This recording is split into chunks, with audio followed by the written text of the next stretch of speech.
the summer of 1977, 140 young girls had plans to attend camp at Camp Scott Girl Scout Camp, 2 miles from Locust Grove, Oklahoma.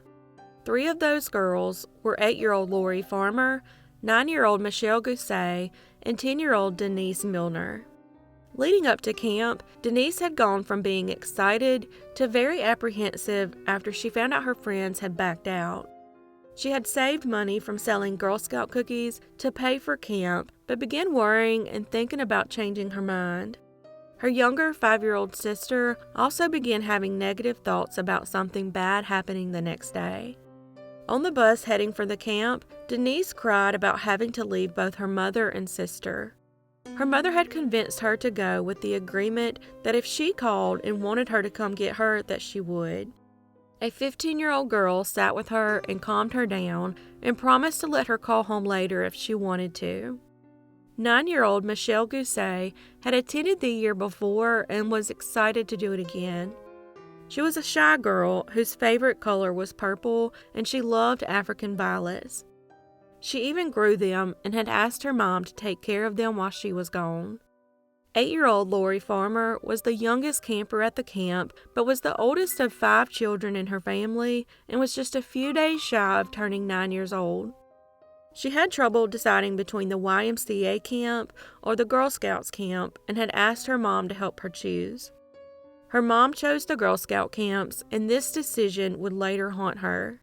Of the 140 campers, the youngest group was placed in the Kiowa unit and were able to choose their tent mates on the first day.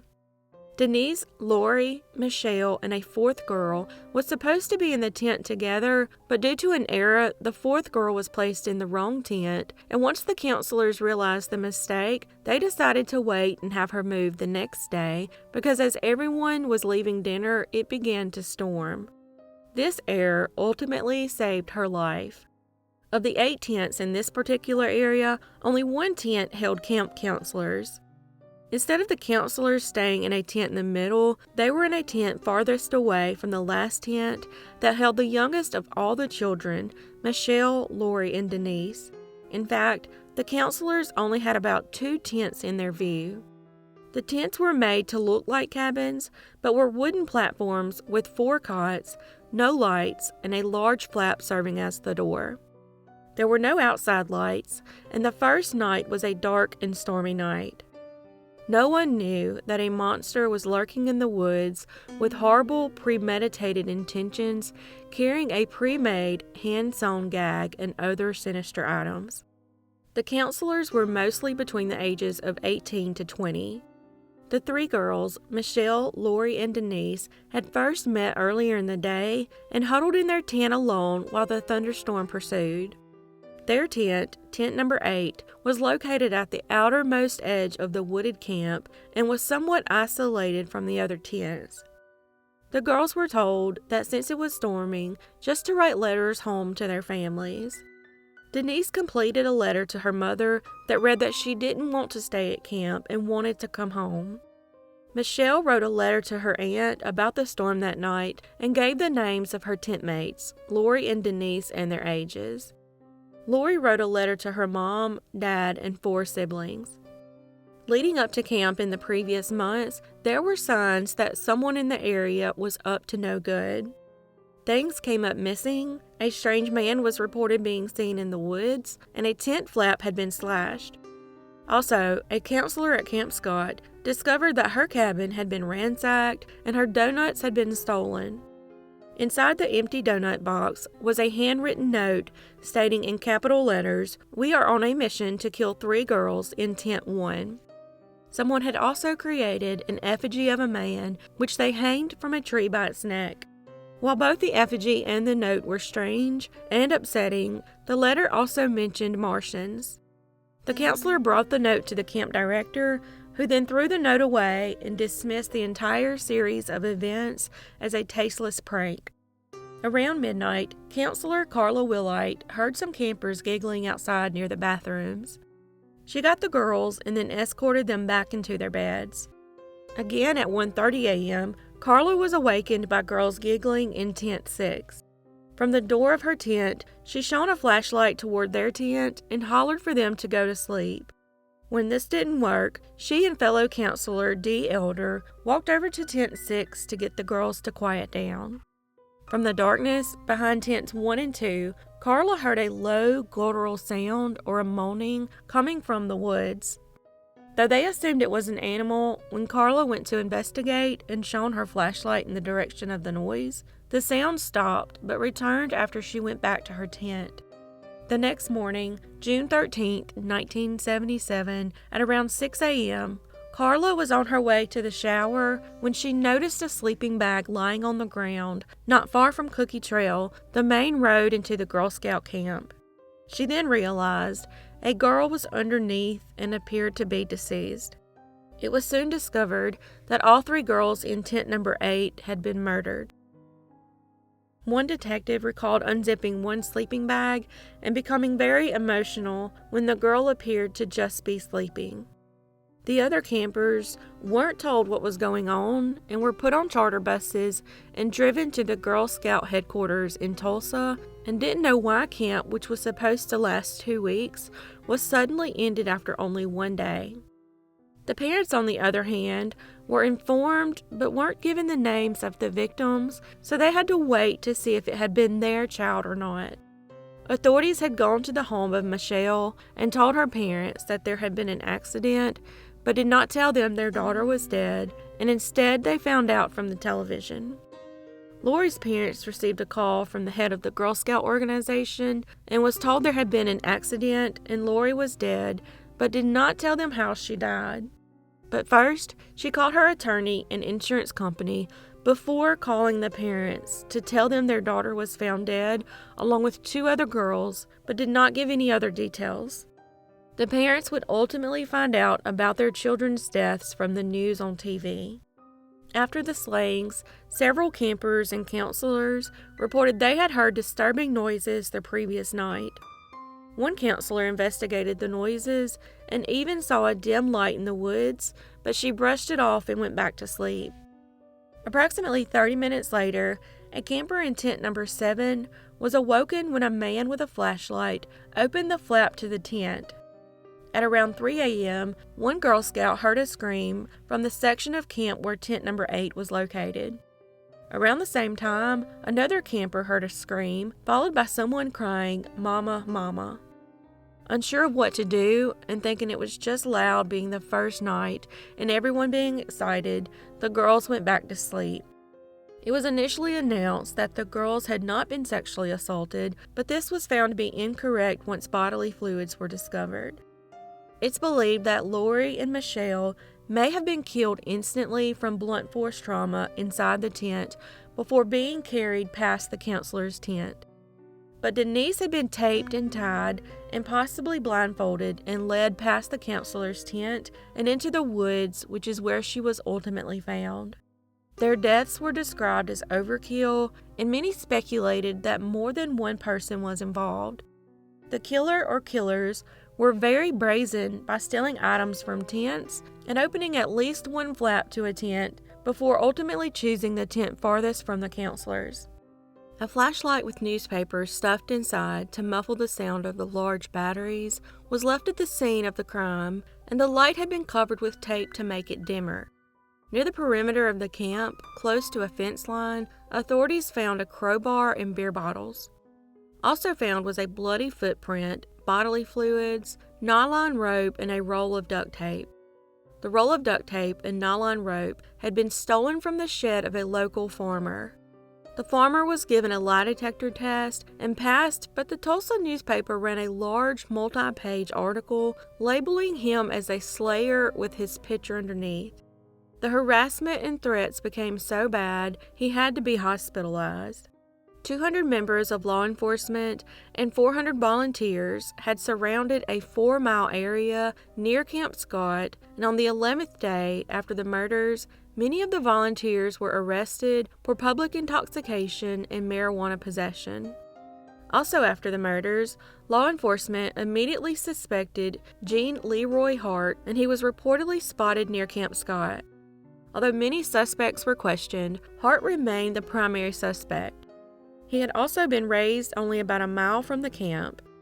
10 days after the murders, several items connected to the killings and the convicted criminal were found in a cave approximately 3 miles from Camp Scott. In the cave, law enforcement recovered 2 photographs of unknown women that Hart had developed while working in the photo lab at Granite Reformatory.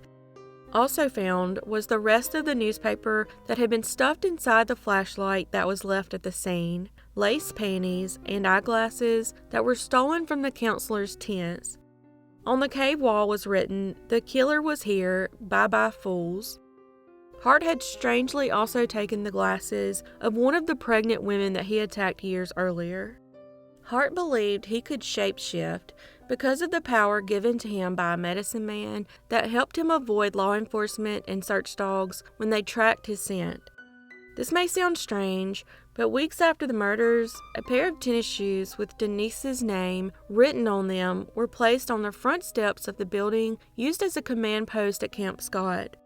A man was often seen lurking in the woods around the camp, but as soon as dogs were hot on his trail, they would always lose his scent. The shoes, which were not there when the security guards left, were found as they returned from a search of the woods following another sighting of the man.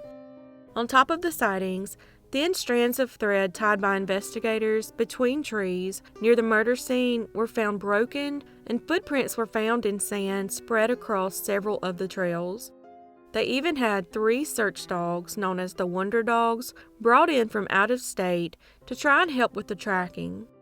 On September 16, 1973, 4 years before the murders, Hart had escaped for the second time from the Mays County Jail in Pryor, Oklahoma, after being convicted of kidnapping and sexually assaulting 2 pregnant women, as well as 4 counts of first-degree burglary. Police conducted a massive search of the area surrounding Camp Scott in an effort to capture him, but were unsuccessful for a period of time. One of the OSBI agents assigned to the case was a Cheyenne Arapaho Indian named Harvey Pratt. Before arriving at the scene, he had consulted his medicine man in Oklahoma City and was informed that the man they sought was protected by a powerful medicine man. Although medicine men are supposed to use their power for the good, in this case, it was being used for an evil purpose.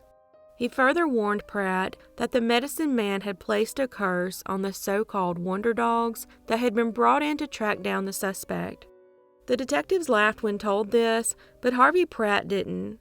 Pratt was confident in the capabilities of medicine and the power they're capable of. Shockingly, soon after, one of the dogs suddenly died, and it was explained away as the result of heat exhaustion.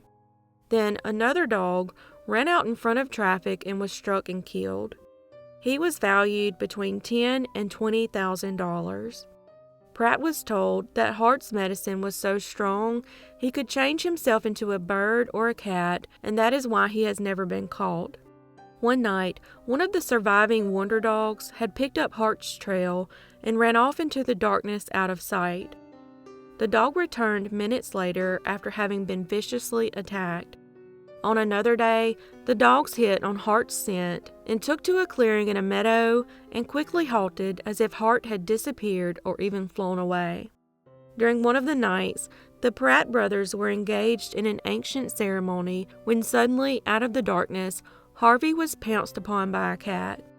After a 10-month manhunt, Hart was finally arrested on April 6, 1978, in the medicine man's cabin south of Tahlequah, Oklahoma.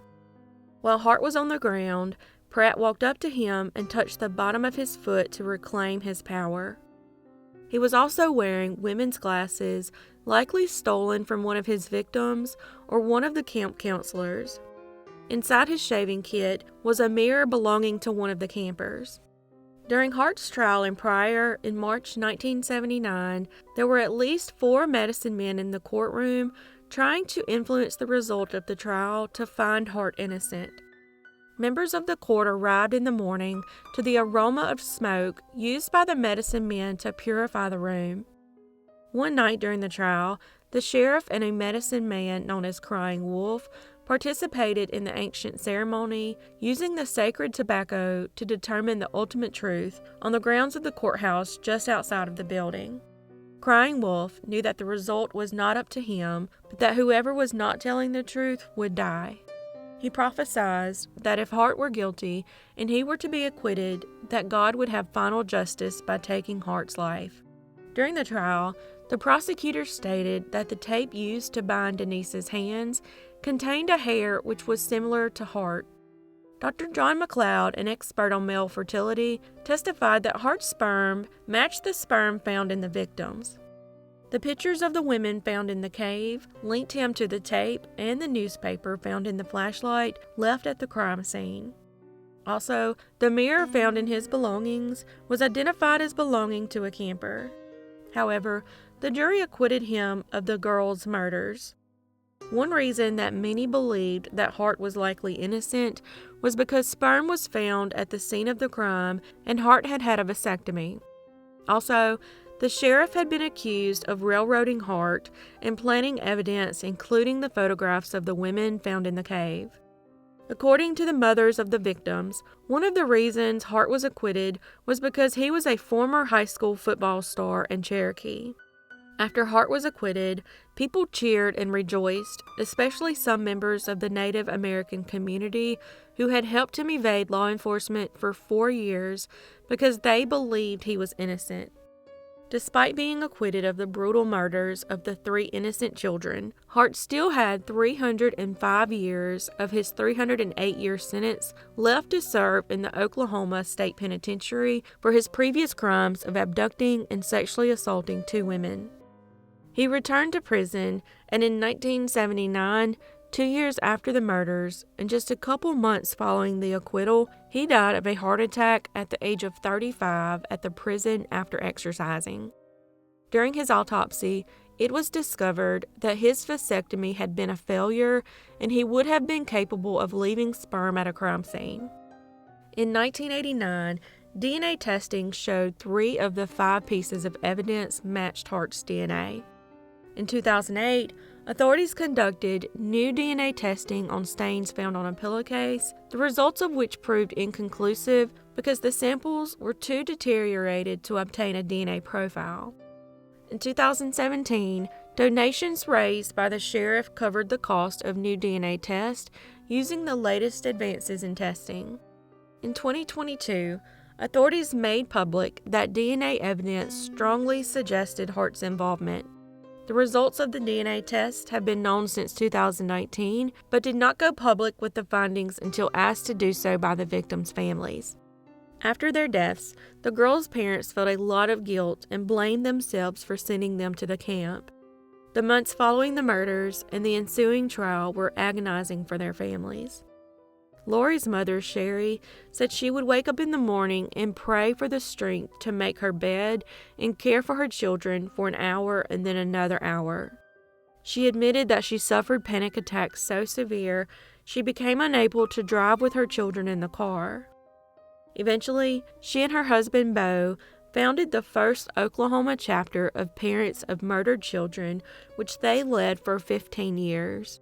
She traveled extensively to share Lori's story in the hopes that people would realize that vicious crime can happen to anyone.